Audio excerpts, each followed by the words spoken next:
ఓం శ్రీ గురుభ్యో నమ. శ్రీలలిత త్రిశతి ఈనాటి నామము కామేషి. అయితే ఈ నామం చెప్పడానికి బిఫోర్ చిన్న ఫిజికల్ వివరణ ఇస్తాను. దాన్ని మీరు ఫిలాసఫీగా, శృతిపరముగా, సైన్స్ పరంగా ఆలోచించి ఆచరించుకోవచ్చు. ఏంటండి అదంటే, షుగర్ జబ్బు ఏ విధముగా డిసిప్లిన్ లేని వాళ్ళకి వస్తుందో అర్థమైందండి. షుగర్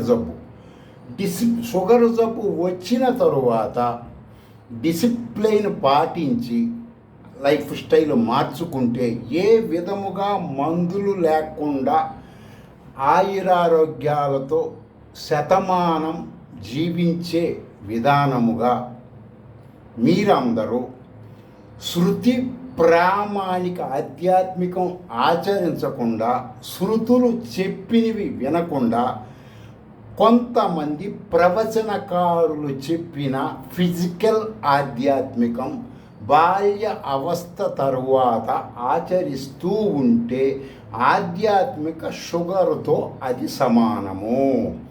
సచ్చేదాకా ఆర్థికంగా, మానసికంగా, శారీరకముగా అనేక రకాలుగా సమస్యలు ఉంటాయి. బాల్య అవస్థ తరువాత శృతులు చెప్పిన ఆధ్యాత్మికం ఆచరిస్తే ఆధ్యాత్మిక డిసిప్లిన్ ద్వారా, సపోజు ఒక ప్రవచనకారుడు, ఒక స్వామీజీ, ఒక పీఠాధిపతి, ఒక మఠాధిపతి ఏదేదో చెప్పాడు ఫిజికల్గా, నువ్వు వెళ్ళి అక్కడికి పని అవుతుంది, నువ్వు అక్కడికి వెళ్ళి ఇది అవుతుంది, నీకు ఇది, ఇలా అనేక రకాలు. ఒకటి కాదు. ఈరోజు భారతదేశంలో ఈ ఆధ్యాత్మిక షుగర్ ఎలా ఉందంటే చెప్పటానికి వీళ్ళు మామూలు ఫిజికల్ షుగర్ కంటే ఎక్కువైపోయింది అన్ని మతాల్లో కూడా. కాబట్టి భారతీయులు విదేశ వలసవాద విద్య చదువుకొని భారతీయ ఆధ్యాత్మికం చెబుతున్న ప్రవచనకారులకి ఆధ్యాత్మిక షుగరు ఉన్నా వాళ్ళకి తెలియదు. ఎందుకు? వాళ్ళు ఆ షుగర్కి మందులు వాడుతున్నారు. ఏం మందులు వాడుతున్నారు? ఎవరో ఒకళ్ళ స్వామీజీ దగ్గరికి పోయి కాస్త డబ్బు ఒక్కొక్క చోట ఒక్కొక్క విధంగా పేరు మానేట, అక్కడికి వెళ్తే కానుక. ఈ ప్రవచనకారులు సంపాదించుకుంటే ఒక రకం, ఇచ్చేటప్పుడు దానము, తీసుకునేటప్పుడు ఈ విధముగా డబ్బు ఎలా పేర్లు మారుతుందో, ఈ ఆధ్యాత్మిక షుగర్ వీళ్ళకి కూడా ప్రవచనకారులకి, స్వామీజీలకి, మఠాధిపతులకి, పీఠ ఉన్నవాళ్ళు తెలుసుకోలేరు వాళ్ళ దగ్గర ఉన్న డబ్బు ద్వారా. అర్థమైందండి? మీరు అటు చెబుతారండి ఇవన్నీ మేమెట నమ్మాలని అంటే, మీ ఫోన్ ఉపయోగించి ఏ ఉపనిషత్తులోకైనా వెళ్ళి, అయ్యా ఫలానా ప్రవచనకారుడు ఈ పూజ చేయమన్నాడు, ఈ గుడికి వెళ్ళమన్నాడు, ఈ దానం చేయమన్నాడు, ఏ ఉపనిషత్తులో అయినా, ఏ శృతిలో అయినా ఇది ఉన్నదా లేదా అని మీరు తెలుసుకోండి. అప్పుడు మీకు ఆధ్యాత్మిక షుగర్ రాదు. చంటి పిల్లలకి మాత్రమే అద్దములో చంద్రుణ్ణి చూపించి వాళ్ళ అమ్మగారు అన్నం పెడుతుంది. అర్థమైందంటే మిగతా వాళ్ళకి వాళ్ళ పెద్ద కొడుకు బాగా 20 ఏళ్ళ నోడికి అద్దంలో చందమామ చూపించి పెట్టదు. ఎందుకంటే వాడు నేను ర్యాకెట్ ఎక్కి ఈరోజు చందమామ దగ్గరికి వెళ్తున్నాను కదా అంటాడు. కాబట్టి మీరు ఫిలాసఫీగా, శాస్త్రీయముగా ఆధ్యాత్మికం ఆచరించాలి. అది శృతుల ద్వారానే తెలుస్తుంది, వేరే దారి లేదు. అయితే ఈ ప్రయత్నములో మన మంత్ర ద్రష్టలైన ఋషులు మనకి పరి విధాల తెలియచేశారు, జ్ఞానానికి తగ్గట్టు. అది ఎలా ఉంటుంది ఏంటంటే, ఇప్పుడు కొంత ఈనాటి శ్రీ విద్యాపరంగా కొంత వివరిస్తాను. సరే, ఈ కామేషి అనబడేటువంటి ఈనాటి నామరూప దేవత ప్రతి జీవాత్మ ప్రారబ్ధ కర్మచే అనుభవించవలసిన, ప్రతి స్వామీజీ, పీఠాధిపతి, మఠాధిపతి, ప్రవచనకారులతో సహా వాళ్ళు అనుభవించవలసిన ప్రారబ్ధ కర్మని, ఆ కర్మ ఫలితము అనుభవించటానికి సదా వారి బుద్ధిలో ఉండి ప్రేరేపిస్తూ ఉంటుంది. కామ్యములు నెరవేర్చుకో అని. అందుకని ఈ నామ రూప దేవతని కామేసి అని అంటారు. శృతుల లాంగ్వేజీలో. ఈ శక్తి ప్రేరణచే జీవుడు కర్మలు చేస్తూ ఉంటాడు. శృతుల జ్ఞానం స్వ అనుభవం రీత్యా ఈ సాధకుడు ఎవరైనా సరే శృతి ప్రామాణిక ఆధ్యాత్మికం తెలుసుకుంటే షుగర్ జబ్బున్నోడు ఏ విధంగా లైఫ్ స్టైల్ మార్చుకుంటూ తగ్గుతుందో ఆ విధముగా షుగర్ అదుపాటులో ఉన్నట్టుగా ఈ శక్తి గురించి శృతి ప్రామాణిక శ్రీ విద్యా మంత్ర సాధన ద్వారా కానీ శృతుల జ్ఞానం ద్వారా ఈ శక్తి ప్రేరేపించే కర్మలను తిరస్కరించవచ్చు నువ్వు. అర్థమైందండి? శృతి ప్రామాణిక శ్రీ విద్య మొత్తము కూడా ఆత్మ పరమాత్మల పరముగా నిగూఢముగా ఉంటుంది. ఇది వలసవాదమైన విద్య చదువుకొని వలసవాద ఆధ్యాత్మికం పుస్తకాలు రాసే వాళ్ళకి తెలియకపోయేసరికి వాళ్ళు అద్దములో చంద్రుణ్ణి భారతీయులకి చూపిస్తూ ఉంటారు. సరే, శృతి ప్రామాణిక శ్రీ విద్య మంత్ర శబ్దముల ద్వారా శ్రీచక్రము పుడుతుంది. దీన్ని మీరు ఫిలాసఫీగా నేను గతంలో చెప్పిన వాటికి ఆలోచించాలి. శ్రీచక్రం అంటే ఏంటి, శ్రీ విద్య అంటే ఏంటి, సైన్స్ పరంగా కూడా వివరించాను మీకు నేను. శ్రీచక్రం ద్వారా ఈ యొక్క మంత్రశబ్దం ద్వారా శ్రీచక్రం పుడుతుంది. శ్రీచక్రం ద్వారా ఈ విశ్వం పుడుతుంది. ఈ పడుగు పేక లేక ఓత ప్రోతములు ఇవి కూడా గతంలో చెప్పాను. ఈ నిత్యములు అన్నమాట. ఈ విధమైన సత్యం నిత్యంగా ఉంటుంది చూడటానికి. సరే, ఈ యొక్క ఉదాహరణకి ఎట్లా ఉంటుందంటే మా సత్యం నిత్యంగా ఎలా ఉంటుందంటే ఇప్పుడు శ్రీ విద్యలో పంచదశి మంత్రం చేస్తారు, కొన్ని కోట్ల మంది చేస్తున్నారు. అర్థమైంది? వాళ్ళకి తెలియంది శృతుల జ్ఞానం ఉన్నవాడికి తెలుస్తుంది. ఎవరికైనా సరే ఏ కులములో పుట్టినవాడైనా శ్రీ విద్యకు అర్హుడే. వలసవాదం వాళ్ళకి అర్హత లేదు. భారతీయులని అనుకున్న ప్రతి ఒక్కరికే శ్రీ విద్య అర్హులవుతారు అని శృతులు చెప్తున్నాయి. అర్థమైందండి?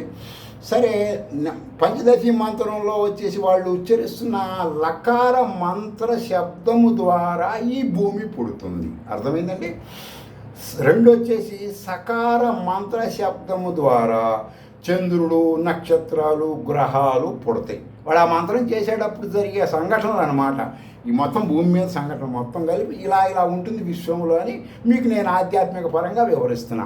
అంటే నాసదీయ సూక్తం ఋగ్వేదంలోది ఏ విధముగా ఈ విశ్వాన్ని వివరిస్తుందో శ్రీ విద్యలో పంచదశి మంత్రం కూడా ఈ విశ్వాన్ని వివరిస్తుంది. అర్థమైందంటే మీకు తెలుసుకుంటే మీరు ఆ మంత్రం చేసేటప్పుడు మీకు అప్పుడు జగత్తు internal physical sugar internal sugar మీకు అర్థమవుతుంది. అర్థమైందండి?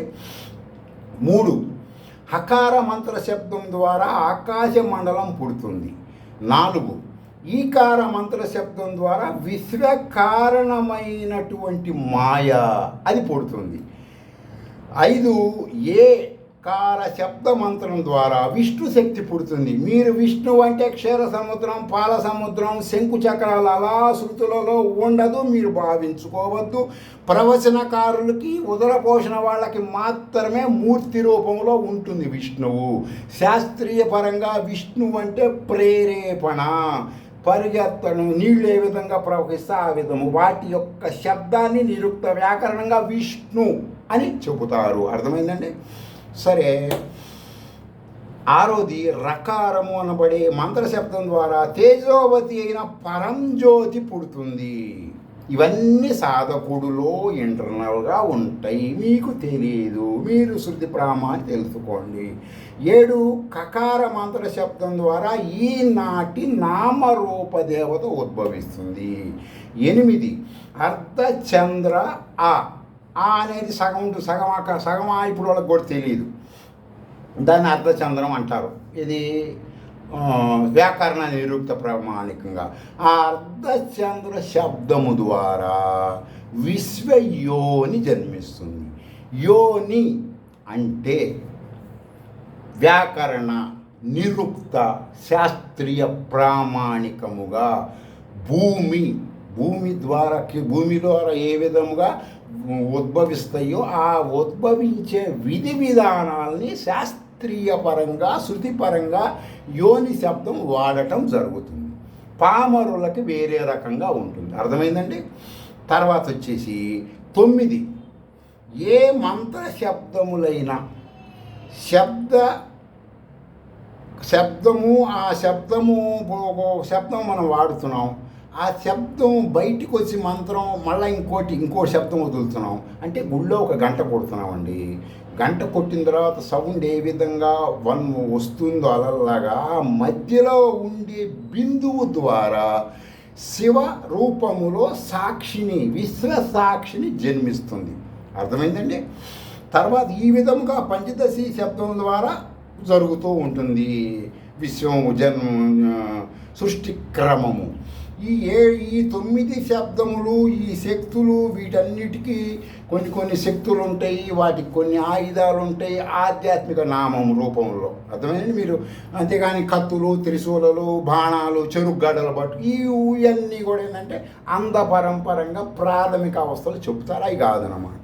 వీటికి వేరే రకంగా అర్థాలు ఉంటాయి శృతుల వ్యాకరణ నిరుక్త పరంగా. ఆ శక్తులు శివశక్తులు, ఆ 9ని శివశక్తులు అంటారు. అర్థమైందంటే ఆ శక్తుల్ని వచ్చేసి కొంతమంది యోగులకి ఆ శక్తులకి సంబంధించిన శక్తులు వస్తాయి. ఈ పంచదశి మంత్రాన్ని శాస్త్రీయపరంగా చేస్తున్న వాళ్ళకి 9 శక్తులు వస్తాయి. వాళ్ళకు కూడా కొంతమందికి తెలియదు. అర్థమైందండి. ఫిలాసఫీ తెలిస్తే దర్శన శాస్త్రాల జ్ఞానం ఉంటేనే శక్తులు వచ్చింది లేనిది తెలుస్తాయి. అర్థమైందండి. అది ఏంటంటే ఆ శక్తులు ఏంటంటే మాకు కూడా చెప్పండి, మేము ప్రయత్నం చేస్తున్నాం చూసుకుంటామంటే, ఒకటి అనిమాది సిద్ధులు ప్రసాదిస్తూ ఉంటుంది ఒకటి. రెండోది కామాకర్షణ్యాది శక్తులు. 3 అనంగ కుసుమాది శక్తులు. 4 సర్వ సంక్షోభణ్యాది శక్తులు. 5 సర్వసిద్ధిప్రద శక్తులు. 6 సర్వజ్ఞాది శక్తులు. 7 వశిన్యాది శక్తులు. 8 కామేశ్వర్యాది శక్తులు. 9 శంకరాచార్యుల వారు బ్రహ్మసూత్ర భాష్యం అంటే ఏంటండి, ఆయన పురాణాలను ఎందుకు అంగీకరించలేదండి? ప్రామాణికముగా శ్రీ శంకరాచార్యుల వారు ఆయన పేరుతో ఎందుకని చెబుతున్నారంటే అవన్నీ నేను డిస్కషన్ చేయను. చాలామందికి ఆహారం లభ్యం అవ్వదు నేను అది చెబితే. అర్థమైందండి. శంకరాచార్యుల వారు ఆయన రచించింది బ్రహ్మసూత్ర భాష్యము. ఏ గ్రంథంలో ప్రామాణికంగా తీసుకున్నాడో? ఉపనిషత్తుల్ని, భగవద్గీతని, వేదాలని, ఈ 3టిని ప్రస్థానత్రయము అంటారు. అర్థమైందండి. ఈ 3 భారతీయులకి ప్రామాణికం. ఏ భారతీయులకండి? బాహ్య అవస్థ దాటిన వాళ్ళకి ఇదే ప్రామాణికం. వేరే ఏ ఆధ్యాత్మికం ఆచరించినా ఆధ్యాత్మిక షుగర్తో సమానం. అర్థమైందండి. సరే, ఈ 9వ శక్తిని ఆయన చెప్పిన మహాగ్రంథంలో మహావిభో అంటారు. మానవుణ్ణి, జీవాత్మని విభో, ఈ యొక్క శక్తిని మహావిభో అంటారు. అర్థమైందండి. ఈ శక్తుల ద్వారానే ఈ శక్తి ద్వారా విశ్వం ఏర్పడుతుంది. ఉదాహరణకి లకారం అనేది, ఇప్పుడు మా పంచదశి మంత్రం లకారం చేస్తాం కదా, అది ఎలా ఉంటుంది ఏంటండి మరి అంటే శ్రీచక్రమే కదా మానవ శరీరం. ఎలా అండి? మీ పంచదశిలో వచ్చేసి లా అనే సౌండ్ వచ్చిందనుకోండి, చతురస్రము అంటే ఒక శ్రీచక్రం పెట్టుకున్నారు, కింద గీతలు ఉంటాయి కదండి, దానిని చతురస్రము అంటారు. నెంబర్ 2 సకారం పంచదశి మంత్రంలో వచ్చేది షోడశ దళము అంటారు. తర్వాత వచ్చేసి అంటే 16 అక్షరాలకు సంబంధించి ఇలా ఉంటాయి కోడు, క్లుప్తంగా చెప్తున్నా. నెంబర్ 3 వచ్చేసి హకార మంత్ర శబ్దం ద్వారా అష్టదళము ఆ శ్రీచక్రంలో. నీ శరీరంలో ఇవి ఉంటాయి అప్ప. అర్థమైందా? నీ శరీరంలో ఇవి ఉంటాయి. ఎట్లా చెబుతారు మాకెట తెలుస్తాయంటే గతంలో అనేక వీడియోలో చెప్పాను. నెక్స్ట్ మీరు సుధుల్లోకి వెళ్తే వాస్తవంగా తెలుసుకోవచ్చు మీ ఫోన్ ద్వారా. తర్వాత వచ్చేసి 4 ఈకార మంత్ర శబ్దం ద్వారా చతుర్దశారము అనబడే ఆవరణ ఏర్పడుతుంది. 5 ఏకార మంత్ర సౌండ్ ద్వారా బహిర్దశారము ఏర్పడుతుంది. తర్వాత 6 రకారము ద్వారా అంతర్దశారం ఏర్పడుతుంది. 7 కకార మంత్ర ద్వారా అష్టకోణము ఏర్పడుతుంది. 8 అర్ధచంద్రం 2 ఆలో సగం అది త్రికోణం ఏర్పడుతుంది. 9వది వచ్చేసి బిందువు అంటే లలితా సహస్రనామంలో ఈ బిందువు గురించి చాలా వివరణ ఉంటుంది ఈ భాష్యంలో. చాలామంది ఏమంటే మీరెప్పుడు లలిత సహస్రనామం తర్వాత త్రిశతి ఇట్లా ఎక్కువ శాతం చెప్తారు, ఇవి ప్రామాణికం అని ఇవి నేర్చుకోమని చెబుతారు, మిగతావి ఎందుకు చెప్పారంటే నేను వాటి గురించి రీసెర్చ్ చేయలేదు. First point. నెంబర్ 2 వచ్చేసి నేను శృతి అంగీకరించినవి మాత్రమే పూర్ణ దీక్ష తర్వాత అలవాటు చేసుకున్నాను. శృతులు విరుద్ధమా అనుకూలమా అనేది స్వ అనుభవం రీత్యా నేను తెలుసుకున్నది చెప్తాను, వేరే పరంగా నేను చెప్పటానికి సత్యం కాదు. సరే, 2 లలితా సహస్రనామం చదివిన వాళ్ళలో 100కి 99 మందికి వాటి నుంచి బెనిఫిట్స్ రాకపోవటానికి కారణం అర్థమైందండి. ఇప్పుడు పచ్చిమిరపకాయ గొరికావు, కారం పుట్టాలి. ఈ మధ్య కాలంలో చాలామంది యూట్యూబుల్లో ప్రత్యంగిర హోమం రకరకాల పేర్లతో చేస్తూ మిరపకాయలు వేస్తుంటారు. ఏమంటే మాకు ఘాటు రావట్లేదండి, అమ్మవారి అనుగ్రహం. పులిహార అంత చండాలం అది, అర్థమైందండి. మీరైనా మిరపకాయలని నానబెట్టి నీళ్ళలో లేకపోతే నీళ్ళలో ముంచి ఎండబెట్టి అవి వేస్తే ఘాటు రాదు. ఈ విధమైన పొట్ట కూటి కోసం చేస్తూ ఉంటారు, అర్థమైందండి. మీరు అమ్మే దగ్గర నుంచి తెచ్చుకునేదాకా మొత్తం ఒక మాఫియా, ఆధ్యాత్మిక మాఫియాగా ఉంటుంది. అందరూ కాదు, కొంతమంది. కాబట్టి ఇవన్నీ చెబితే బాగుండదు, బాధపడతారు. అందుకని నేనేం చెప్తున్నాను, మీకు ఎక్కువ శాతం శృతులు అని చెబుతున్నా. కొంతమంది వచ్చేసి మీ చనిపోయిన పూర్వీకులు డబ్బులు ఇప్పుడు ఈ శృతులు ఇప్పుడు 20 సంవత్సరాల లోపు అమ్మాయిలు అబ్బాయిలు అనాది నుంచి ప్రేమ అనబడే ఒక పేరు పెట్టుకొని అనేక మందిని బాధ పెట్టి వాళ్ళు భ్రష్టులయ్యి వాళ్ళ జీవితాలు పతనం అవడానికి కారణం ఏంటి చెప్పండి? పట్టకూటి ఆధ్యాత్మిక పనులు క్రియేట్ చేసింది కదా. ప్రేమ అనేది ఉండదు. వీడు తీసుకుంటున్న వయసులో ఉన్న వాళ్ళు తీసుకుంటున్న ఆహారం ద్వారా తయారైనటువంటి ఈ హార్మోన్స్లో కొన్ని హార్మోన్స్ వేగముగా రిలీజ్ జరిగితే వాళ్ళకి వాటి జ్ఞానము లేక యోని లింగముల పరంగా రిలీజ్ అయ్యే హార్మోన్ని ప్రేమ అనుకొని ఉభయులు కుటుంబాలతో సహా భ్రష్టులవుతూ ఉంటారు. అర్థమైందండి? ప్రేమ అంటే ఏంటి? నేనే పరమాత్మ అని తెలుసుకునే జ్ఞానము. అది కాకుండా ప్రేమ అంటే ఒక అమ్మాయి ఒక అబ్బాయి కలవటం, లేకపోతేనేమో తండ్రి కొడుకులు. ప్రేమ అంటే ఏంటి? ఇది సత్యం నేను చెప్పేది. ఒక తండ్రి, ఒక కొడుకు, ఒక భార్య, ఒక భర్త, వీళ్ళు కూడా తీసుకుంటున్న ఆహారం ద్వారా సమాజంలో ఉన్న స్థితిగతుల రీత్యా ఆర్థిక మానసిక సంబంధాల రీత్యా కల్పించుకొని క్రియేట్ చేసేదానికి ప్రేమ అని పేరు. హార్మోన్స్ ఒక సిస్టాన్ని బట్టి అవి కరెక్ట్గా శృతి ప్రామాణిక హార్మోన్స్ ప్రకారం వాడి బాడీలో కరెక్ట్గా ఉంటే వాడు ఫిజికల్ ఆధ్యాత్మికం ఆచరించడు, వెంటనే శృతుల్లోకి వెళ్తాడు. మీకు అనుమానం ఉంటే చెక్ చేసుకోవచ్చు. మానసిక జబ్బు ఉన్నటువంటి వాళ్ళు అనేక మతాలలోకి వెళ్ళి భ్రష్టులై శీలభ్రష్ట ఆర్థిక మానసిక వీళ్ళందరినీ మీరు డాక్టర్ దగ్గరికి వెళ్ళి సైన్స్ పరంగా చూపించుకునే ప్రాబ్లమ్స్ చెబుతారు. శృతులు కూడా అవే చెబుతున్నాయి. సరే, ఇది వచ్చేసి ఈ యొక్క 9వది బిందువు అవుతుందంటే ఇది బైందవ స్థానము అంటారు. అదేంటంటే బైందవ స్థానం అంటారంటే ఏంటంటే బ్లాక్ హోల్. 9వ శక్తిని మానవుడిలో ఇంటర్నల్గా ఉన్న 9వ శక్తిని బ్లాక్ హోల్. అందులోకి ఈ సూర్యుడు ఇట్లా వెళ్ళాడనుకో ఆ గ్రహం దగ్గరికి, సూర్యుడిని కూడా వాటేసుకుంటాడు, లోపలికి తీసుకెళ్ళి భూస్థాపితం చేస్తుంది. ఏది? Black hole.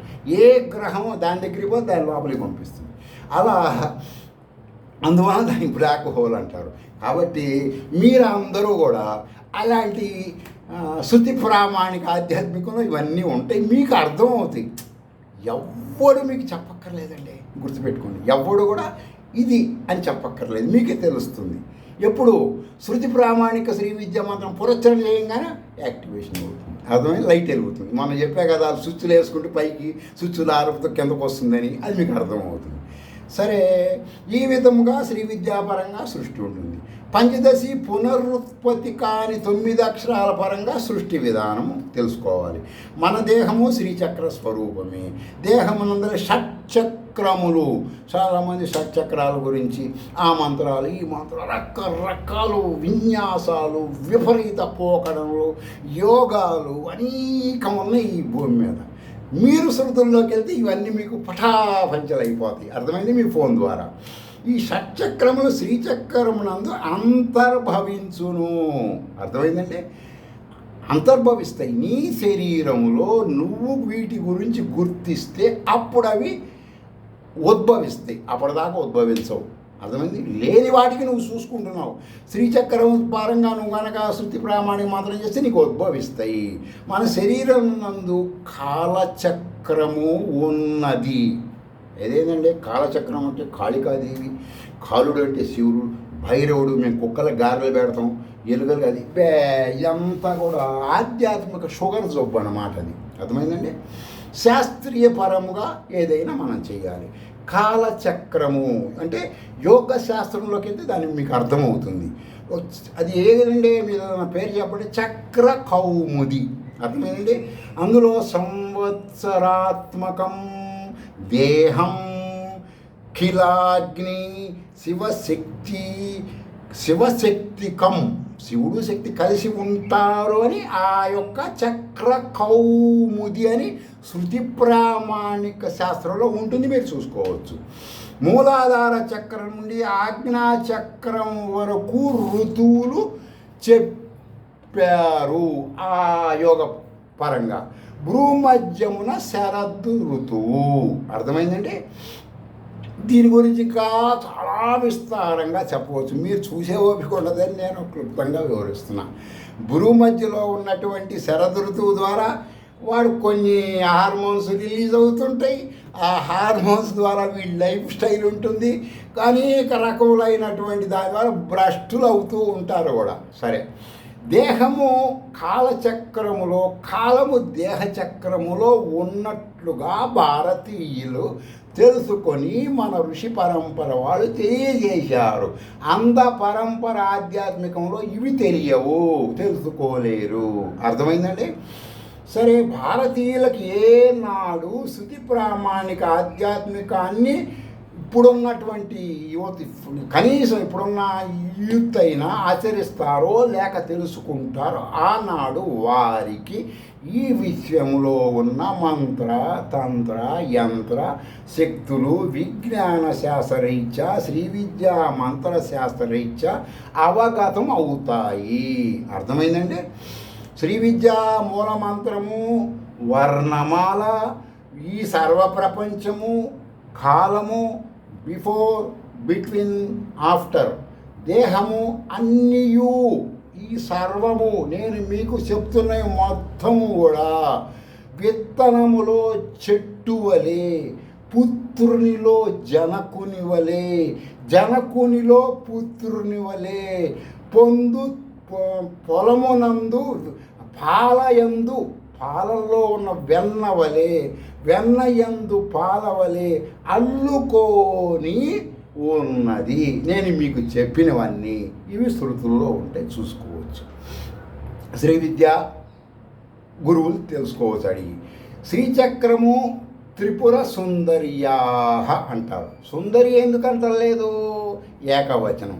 సుందర్య అంటే బహువచనం. అనేకమైన శక్తులతో ఉంటుంది. బ్రహ్మాండాకారము అంటే అనేక లలిత సహస్రనామం బిగినింగ్లో మీరు ఎవ్వరు చదివినా సరే, బిగినింగ్లో చదివినటువంటి ఆమె చెప్పటాన్ని, లలిత సహస్రనామం చెప్పడానికి బిఫోర్ ఉన్నటువంటి చూసుకోండి, మీకు అర్థమవుతుంది. శాస్త్రీయ పరంగా తెలుసుకోవాలి. సరే, బ్రహ్మాండాకారమీశ్వరి అని శృతి చెబుతుంది. అర్థమైందండి. అద్వైతముగా శ్రీ విద్యా మంత్ర సాధన మీరు చెయ్యాలి బాల్యావస్థ తరువాత. అప్పుడే ఈ జ్ఞానం మీకు తెలుస్తుంది. నేడు భారతదేశంలో ఉదర పోషణార్థ వృత్తులలో ఆధ్యాత్మిక వృత్తి ముఖ్యమైనది భావించి మేము కొంతమంది అందరూ కాదు, మేము అగ్రకులస్తులం అనుకుంటున్నటువంటి కొంతమంది కీర్తి కాంత కనకముల కోసం వలసవాద మతముల్లోకి వెళ్ళి ఆ మతాలని కొంతమంది వలసవాదుల ద్వారా ఆచరిస్తున్నటువంటి వాళ్ళ అమాయకత్వాన్ని క్యాష్ చేసుకొని నూనెల పేరుతో రకరకాల జిమ్మికులతో ఈ హిందువులు అనబడే కొంతమంది అగ్రకులాలలో ఆ మతాల్లోకి వెళ్ళి ఆ మతాలలో అమాయకులని ఆ అవిద్యాపరుని దయ్యాలు భూతాలు ఆత్మలు ప్రేతాత్మలు కుంటి వాళ్ళని నడిపించడం గుడ్డి వాళ్ళని చూపించడం సచిన వాళ్ళని లేవడం ఇలాంటివన్నీ చేసి వాళ్ళ యొక్క డబ్బులు రకరకాలు దోచుకుంటున్నారు. అర్థమైందండి? మీరు ఇవన్నీ కూడా శృతుల ద్వారా తెలుసుకోవాలి. ఒకటే గుర్తుపెట్టుకోండి, చచ్చిపోయిన మనిషిని బతికించాలంటే మార్చురులోకి వెళ్ళి నూనె పోస్తే లేస్తారు. లేదు, ఇట్లా నేను అనేకమైన చెప్పగలను. అవన్నీ మీరు ఆలోచించాలి. మేము ఇవి ఆలోచించాలండి, మాకు తెలియాలంటే మీరు భారతీయ శృతులు ఆధ్యాత్మికంలోకి వెళ్ళి మీ ఫోన్ ద్వారా తెలుసుకోండి. మీరు ఆచరించకపోయినా తెలుసుకోండి. మీరెవరు ఏంటి, కొన్ని రకములైనటువంటి ఖనిజములు ఒక ఆకారంగా పేరిస్తే మానవ రూపం అవుతుంది. అందులో ఆ ఖనిజాలు తక్కువైతే లోటైతే వాటి నుంచి కొన్ని ప్రాబ్లమ్స్ వస్తాయి. ఆ ప్రాబ్లమ్స్ వలన ఆలోచన అపసవ్యంగా ఉండవచ్చు. కాబట్టి ఖచ్చితంగా వీలున్నంత వరకు చదువుకున్న వాళ్ళకి చాలా సులువుగా ఈ శృతుల జ్ఞానం వస్తుంది. చదువు లేనటువంటి వాళ్ళు అంటారా, మీరు వెంటనే ఫోన్ ద్వారా తెలుసుకుంటూ ఉండండి ఆచరించకపోయినా. శ్రీ విద్య అనేది ఈ రోజున వరల్డ్ వైడ్ సబ్జెక్ట్. అర్థమైందండి? ప్రపంచవ్యాప్త సబ్జెక్ట్. తెలుసుకోండి. కనీసం మీ పిల్లలనైనా సరే ఈ శృతుల్లోకి పంపించండి, ఆ జ్ఞానంలోకి. అమాయకులైన భారతీయులను ఆర్థిక మానసికంగా ఆధ్యాత్మికంగా కొన్ని వాళ్ళకి ఉన్నటువంటి మైనస్సులు లోపాలు సైక్రాటిస్ట్ ప్రాబ్లం ఉన్నవారిని దోచుకుంటున్నారు. అర్థమైందండి? మీరు దాన్ని తెలుసుకోండి. పరి విధములైన పేర్లతో ఏ పేరుతో అయినా సరే మీ డబ్బులు గుంజుతున్నారు. ఉదాహరణకి ముగించే ముందు ఒక విషయం చెబుతున్నానండి. ఇప్పుడు ఈ ప్రతి మా ప్రాణిలో ఒక శక్తి అనేది ఉంటుంది. ప్రతి ప్రాణిలో వాటిని ఆ ప్రాణి చచ్చిపోయినా కాల్చినా పూడ్చినా తగలబెట్టినా నరికేసినా ఆ శక్తి ఎప్పుడైతే ఈ బాడీలో నేను నా గత జన్మ వలన కానీ ఈ జన్మ వలన కర్మలు అనుభవించడానికి బాడీ లేక ఉపాధి పనికి రాదు అని అది అనుకుంటే బయటికి వెళ్ళిపోతుంది. దాన్ని ఒక శక్తి అంటారు. ఆ శక్తిని విభో అంటారు. శక్తి లేక విభో లేకపోతే జీవాత్మ అంటారు. ఈ యొక్క శక్తి ఎక్కడికి వెళ్తుంది? చనిపోయే ఆ విధమైన కాల్చడం పోల్చడం తగలబెట్టిన తర్వాత అంటే మహాశక్తిలో ఈ శక్తి వెళ్ళి కలుస్తుంది. ఆ మహాశక్తిని పరిణామ రూపములతో శృతులు చెబుతున్నాయి, మీరు తెలుసుకోండి. అంతేకాని ఇప్పుడు మన ఋషులు విధాల మన ఈ విశ్వంలో ఏమి శక్తులు ఉన్నాయి, ఏ శక్తులు లేవు, ప్రవచనకారులు ఏ శక్తులు ఉన్నాయని మిమ్మల్ని లూటీలు చేస్తున్నారు, దోపిడీలు చేస్తున్నారు, ఆశ్రమాలు పెడుతున్నారు. ఒక అతను ఆశ్రమం పెట్టాడు, ఆ పేరు ఆశారామ ఏదో మనం చూసాము. కోట్ల మంది ప్రజలు, కోట్ల మంది దోపిడీలు. వివరించటానికి నాకు వాటి వలన టైం వేస్ట్ వివరించట్లేదు. అర్థమైంది? నా లక్ష్యం ఏంటి? శృతుల జ్ఞానం మీకు చెప్పడానికి ప్రయత్నంలో వరకు అట్లా అందిస్తాను, మీరు చూసుకోండి. మన ఋషులు క్షీరసాగర మదనం అని ఒక సినిమా చూపించారు. మన ఋషులు మన కోసం. ఏం సినిమా అంటే మీరు శృతులలో నాసదీయ సూక్తం అని ఉంటుంది, మీరు నెట్లోకి చెక్ చేసుకోండి. ఈ యొక్క ఈ క్షీరసాగర మదనం పేరుతో మానవ శరీరము సముద్రం. ఓకే, ఈ సముద్రంలో ఇంటర్నల్గా ఉన్న నరాలు మొత్తాన్ని పాములాగా చేసి వాళ్ళు చిలికితే అంటే శ్రీ విద్యా మంత్ర సాధన చేస్తే వారికి ఉద్భవించేవి. నిజమైనటువంటి ఆలాహలం అంటే ఏంటి, రత్నాలు అంటే ఏంటి, లక్ష్మి అంటే ఏంటి, ఐరావతం, ఇవన్నీ కూడా ఆ పేరుతో భారతీయులు చచ్చే లోపైన శృతి ప్రామాణికముగా తెలుసుకుంటాడని చెప్పారు. కానీ శ్రీ విద్య శృతి ప్రామాణం ఆచరిస్తున్న వాళ్ళందరూ తెలుసుకుంటున్నారు. మీరు కూడా తెలుసుకోండి, మీకు అర్థమవుతుంది. అయినా ఉదాహరణకు చెబుతాను. లక్ష్మి అనబడే దేవత ఈ విశ్వంలో ఉండదు. ఫస్ట్ పాయింట్, ఏ లక్ష్మి ఉండదు. అదేంటంటే మేము అన్నీ చెప్తున్నారు ప్రవచనం. నిరుక్త వ్యాకరణముల ప్రామాణికముగా లక్ష్మి అంటే లక్ష్య సిద్ధి.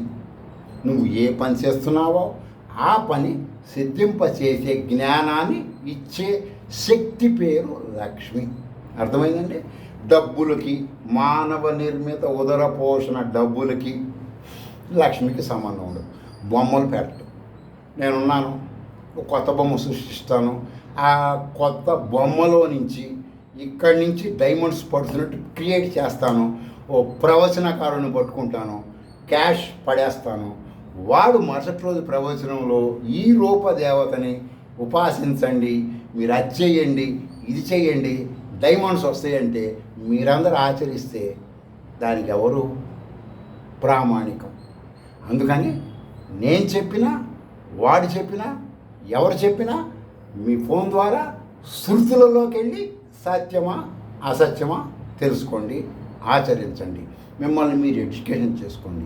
లలితా సహస్రనామం భాష్యం చదవండి, ఇంప్రూవ్మెంట్ ఎక్కువ అవుతుంది. స్వస్తి.